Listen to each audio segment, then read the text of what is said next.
இன்று பிறந்தநாள் காணும் இனிய உள்ளங்களின் நல்ல எண்ணங்கள் வெற்றி பெற்றிட எம்டிபி ஃபிக்சர் சேனலின் இனிய பிறந்தநாள் நல்வாழ்த்துக்கள். இப்போ இந்த வீடியோவில் 30 HP star delta oil starter service பண்ணுறது எப்படின்னு பார்க்கலாம். ஃபஸ்ட்டு பார்த்தீங்கன்னா ஆயில் கேப்பை 2 ஸ்க்ரூ ரிமூவ் பண்ணி தனியாக எடுத்துக்கோங்க. உள்ளே பார்த்தீங்கன்னா ஃபுல்லாக ட்ரையாக இருக்குது.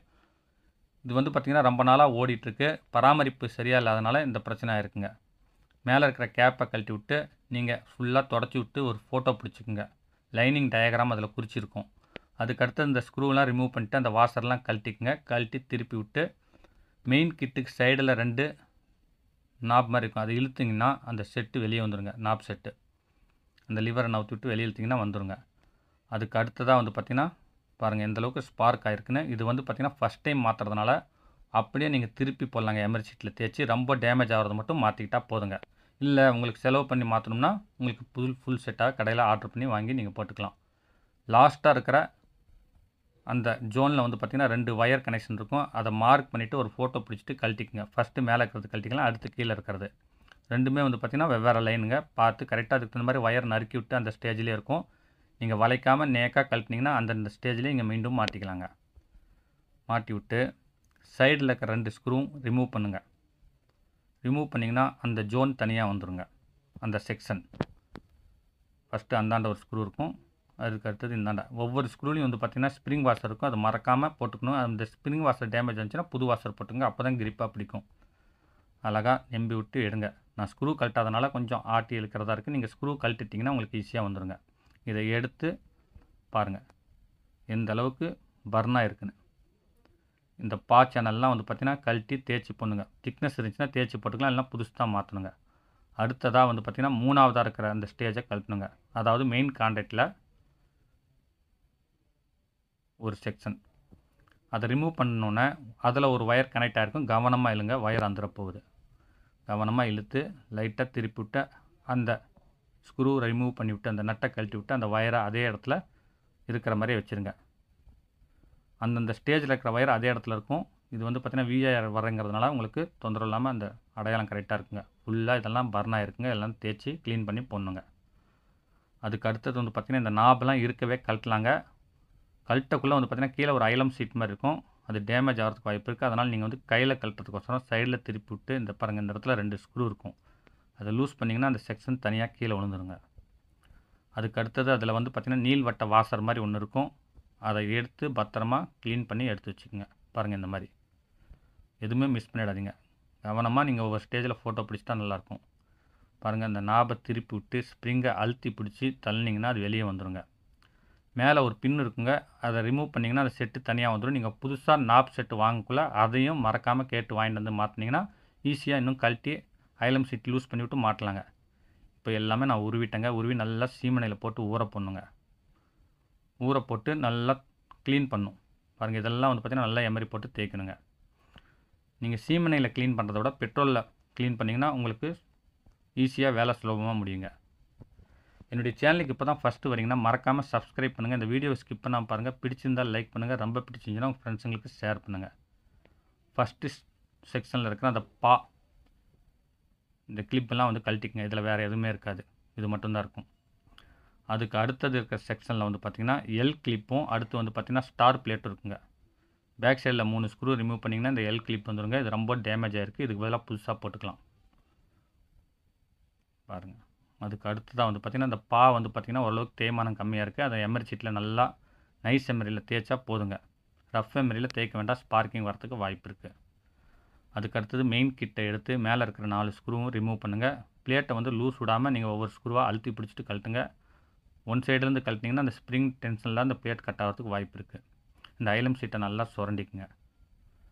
சுரண்டி விட்டு அந்த நாபெல்லாம் நல்லா ஃபஸ்ட்டு ஒரு கத்தியில் சுரண்டி விட்டு எமரி சீட் போட்டு தேய்ச்சி பாருங்கள். அந்த செக்ஷனை நல்லா சீமனை போட்டு அலசி விட்டு பாருங்கள். இந்த மாதிரி 1க்கு 2 தடவை அந்த நாப் விட்டு அசைச்சிங்கன்னா உள்ளே இருக்க அழுக்கு வந்துடுங்க, ஃப்ரீ ஆகிடும்.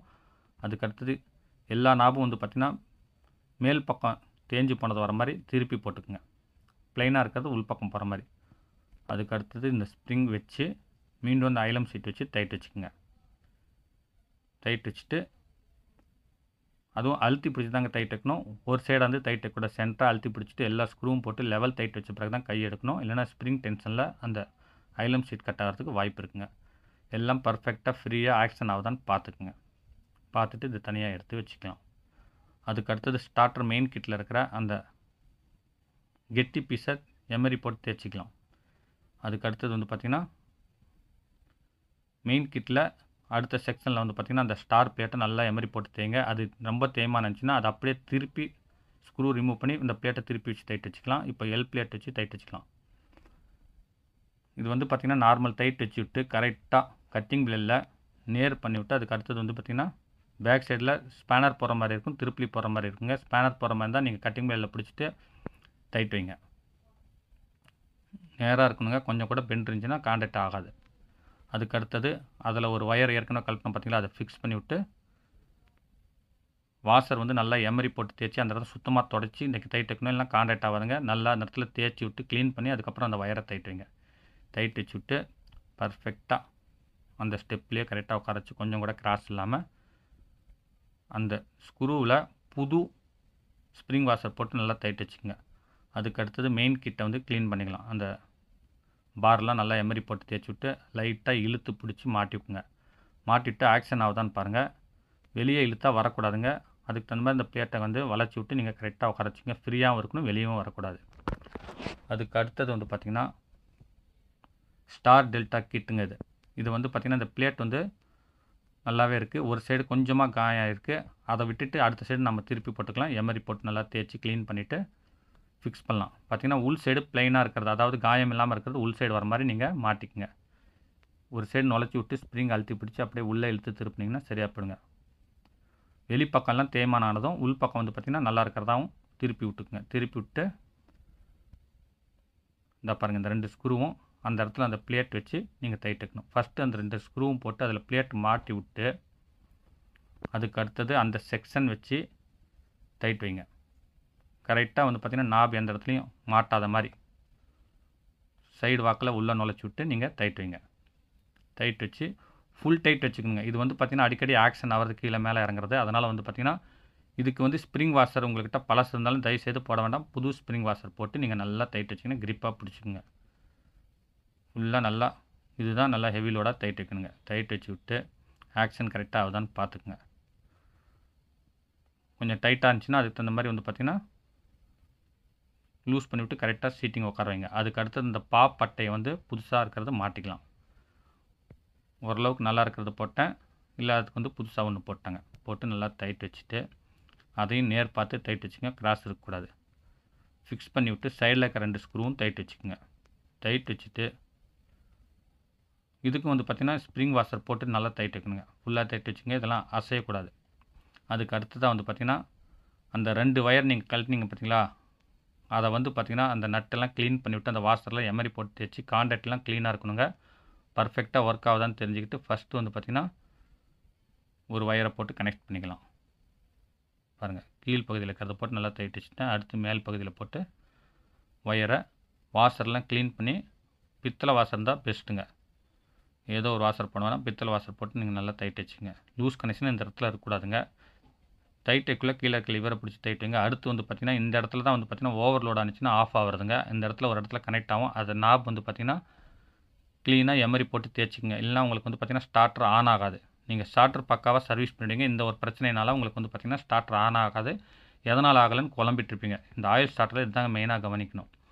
அடுத்ததாக இந்த பார்த்திங்கன்னா இந்த ரிலேவில் இருக்கிற அந்த பித்தளை ஒரு கப் மாதிரி இருக்குங்க, அந்த குப்பியை கழட்டி விட்டு உள்ளே இருக்கிற அந்த இரும்பு ராடை எடுத்து சுத்தமாக அழுக்கு இல்லாமல் கசண்டு இல்லாமல் க்ளீன் பண்ணிவிட்டு மீண்டும் அதில் போட்டு ஃபிக்ஸ் பண்ணிக்கோங்க. இது ஸ்டார்டர் ஆன் பண்ணுறதுக்கு முன்னாடி இதில் ஆயில் ஃபில் பண்ணிவிட்டு தான் நீங்கள் வந்து டைட் வைக்கணும்.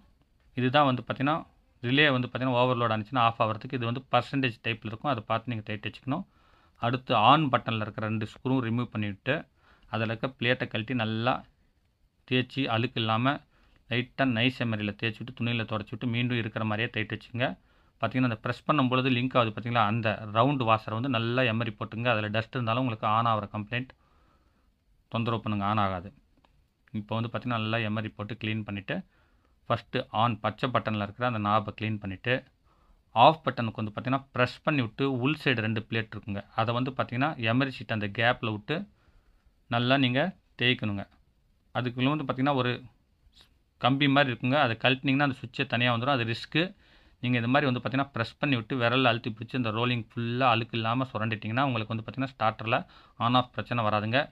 எந்த ஒரு ஸ்டார்டர் நீங்கள் ஆயில் ஸ்டார்டர் சர்வீஸ் பண்ணாலும் இந்த ஆன் ஆஃப் பட்டன் கவனிக்கணுங்க. இதில் வந்து பார்த்தீங்கன்னா லைன் 1, லைன் 2, லைன் 3, அடுத்து A1, B2, B1, C2, C1, A2 line இருக்குங்க. இப்போ வந்து பார்த்தீங்கன்னா லைன் 1க்கும் லைன் 3க்கும் நான் கனெக்ட் பண்ணிட்டேன். சிங்கிள் ஃபேஸ் தாங்க. கனெக்ட் பண்ணி ஆன் பண்ணுறேன். பர்ஃபெக்டாக ஆன் ஆகுதுங்க. லைட்டாக சவுண்ட் அம்மிங் வருங்க. இது வந்து பார்த்தீங்கன்னா 3 ஃபேஸில் ரன் ஆகும்போது சரியாக போயிடுங்க. பர்ஃபெக்டாக ஒர்க் ஆகுதுங்க. இந்த மாதிரி இருந்தும் நீங்கள் சுவிட்சு அந்த நாப்லாம் க்ளீன் பண்ணாமல் நீங்கள் ஏனா தானான்னு சொல்லிட்டு சர்வீஸ் மட்டும் பண்ணி போட்டிங்கன்னா உங்களுக்கு வந்து பார்த்தீங்கன்னா மாட்டினதுக்கப்புறம் பெரிய தொந்தரவு கொடுக்குங்க. இப்போ வந்து பார்த்தீங்கன்னா லைன் நான் கொடுத்துட்றேன். மோட்டர் வந்து பார்த்தீங்கன்னா உங்களுக்கு ரிவர்ஸில் ஓடுனதுன்னா லைன் 1, லைன் 2 மாற்றிக்கலாங்க. ஏதோ ஒரு லைனை வந்து பார்த்தீங்கன்னா மாற்றி கொடுத்தா உங்களுக்கு ரொட்டேஷன் கரெக்டாக இருக்குங்க. இது லைன் கொடுத்துட்டு ஃபஸ்ட்டு வந்து பார்த்தீங்கன்னா ஆன் பண்ணி பார்த்துக்குங்க. அதுக்கப்புறமே தான் வந்து பார்த்தீங்கன்னா மோட்டர் லைன் கொடுக்கணும். ஆன் பண்ணுறதுக்கு முன்னாடி நான் சொன்னேன் பார்த்தீங்கன்னா அந்த பித்தளை குப்பியில் ஓவர்லோடு அந்த மூடியில் வந்து பார்த்தீங்கன்னா ஆயில் ஊற்றி விட்டு அந்த ராடை வச்சு டைட் வச்சுக்கோங்க. இது வந்து பார்த்தீங்கன்னா பர்சன்டேஜில் தான் இருக்கும். உங்களுக்கு என்ன ஆர்ம்ஸ் தேவைப்படுதோ அதுக்கு தகுந்த மாதிரி வந்து பார்த்தீங்கன்னா இந்த பர்சன்டேஜில் நீங்கள் மேலே கீழே ஒரே லெவலாக 3 இருக்கிற மாதிரி ஃபிட் பண்ணிவிட்டு ஆன் பண்ணுங்கள். பர்ஃபெக்டாக ஆன் ஆகுதுங்க. எதாவது இடத்துல சவுண்ட் வருதா, சரியாக லாக் கிளிக் ஆகலையா, அதாவது லிங்க் ஆகலையான்னு பார்த்துட்டு எல்லாம் உங்களுக்கு ஓகே ஆனதுக்கப்புறம் மெயின் ஆஃப் பண்ணிட்டு நீங்கள் வந்து பார்த்தீங்கன்னா மோட்டர் அவுட்புட் லைன் கொடுத்துருங்க. இப்போ ஆயில் ஊற்றிக்கலாம். இதில் வந்து பார்த்தீங்கன்னா லெவல் கோடு ஒன்று இருக்குங்க. அந்த லெவலுக்குள்ளே இருக்கணுங்க. அதுக்கு மேலே போனால் வெளியே வேஸ்ட் ஆகும். அது கீழே இருந்துச்சுன்னா உங்களுக்கு ஸ்டார்டர் டேமேஜ் ஆகுங்க. போட்டு நீங்கள் வந்து பார்த்தீங்கன்னா அந்த கேப்பை டைட் வச்சுக்கலாம். என்னுடைய சேனலில் இந்த வீடியோ இல்லாமல் வீட்டு உபயோகப் பொருட்கள் service video, RO service, electrical videos, கைவினை பொருட்கள் செய்கிறது, பிவிசி பைப் கம்பெனி சம்மந்தப்பட்ட வீடியோஸ்லாம் அப்லோட் பண்ணியிருக்கேன். எல்லாமே யூஸ்ஃபுல்லாக இருக்கும். மறக்காமல் போய் பாருங்கள். வந்து பார்த்தீங்கன்னா A1 கொடுத்துட்டு அதுக்கு நேராக இருக்கிறது B2, B1க்கு நேராக இருக்கிறது C2, C1க்கு நேராக இருக்கிறது A2ங்க. பர்ஃபெக்டாக ஆன் ஆகுதுங்க. இந்த வீடியோ பிடிச்சிருந்துச்சுன்னா லைக் பண்ணுங்கள். ரொம்ப பிடிச்சிருந்துச்சுன்னா ஷேர் பண்ணுங்கள். மீண்டும் அடுத்த வீடியோவில் சந்திக்கும் வரை உங்களிடமிருந்து விடைபெறுவது உங்கள் எம். தௌலத் பாஷா. வணக்கம்.